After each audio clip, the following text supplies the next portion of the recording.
Hello everybody, this is Sparks Comics here with another new comic book day preview for the week.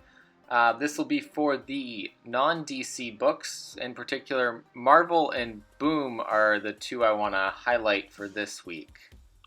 So first up, let's take a look at the Marvel books. First, we have The Amazing Spider-Man number 48. And so this is the last issue before number 850, which is supposed to be the issue about the return of the Green Goblin. So we should see some setup for that in this issue. And so there's a couple covers. We got the cover A, we have a Mark Bagley cover B, and then we have this Heroes at Home cover C, which features a mini comic on it itself. So now that Empire is finished, we have two books that will cover the aftermath of that. We have Avengers Empire Aftermath, in which we see here's the cover A for that. There's also a couple other cover price variants, including this one here, and finally this one. It'll be interesting to see what happens in this issue and how this ends up impacting things long term. But between this and the Fantastic Four issue, we should see something occur here. And here we have Captain Marvel number 21, which based on the preview may include the end of her time as the Accuser, but it's hard to tell. So we have a spoiler variant that's still classified, and then we have a Jenny Frison variant and a Heroes at Home variant. So a couple different variants for this, plus I believe there's some ratios out there on this one as well. But it looks like it could be a good issue. The Jenny Frison variant is a pretty good one to pick up. Also coming out this week is the other half of our Fallout / Aftermath from Empire. And so here's the Fantastic Four side of that. Looks like maybe we'll be exploring the two children, the Kree and the Skrull one, and seeing how that's going to impact the universe as a whole. One of the cool variants is the Alex Ross variant, which has Namor on the cover. And then we have two other variant covers that are cover price variants, non-ratio. And I believe there's a couple ratios out there as well.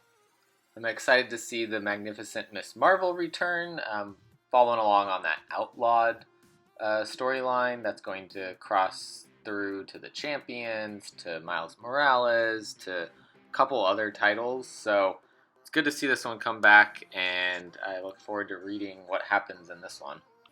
And we have Marauders number 12 out this week, which I almost dropped this series because of some events that had occurred, but the last issue, which kind of undid those events, kept me on this series for now. So we'll see if that maintains, but I think Marauders has been one of the best X-Men series that has been out since the House of X, Powers of X series.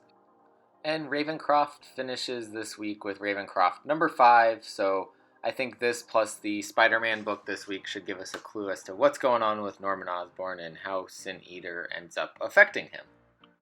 And Star returns this week with number 5 of 5, which has a really cool cover with Black Cat on it.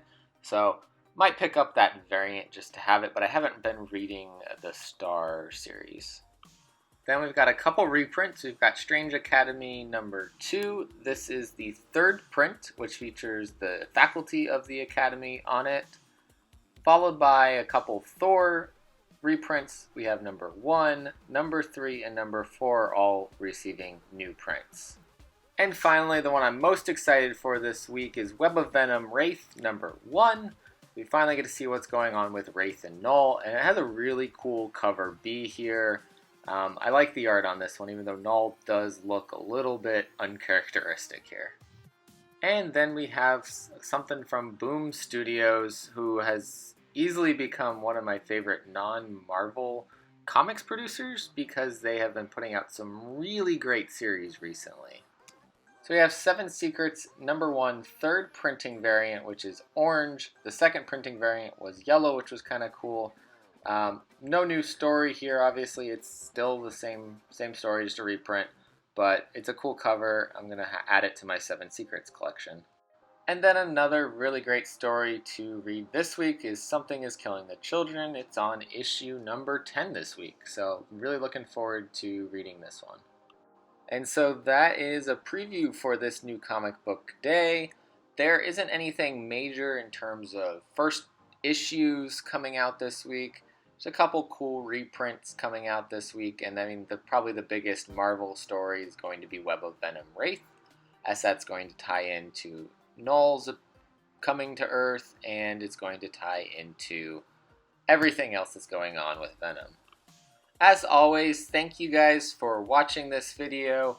If you liked what you saw, please drop a comment, like, and subscribe to the channel, and let me know what you are looking forward to picking up this week for New Comic Book Day.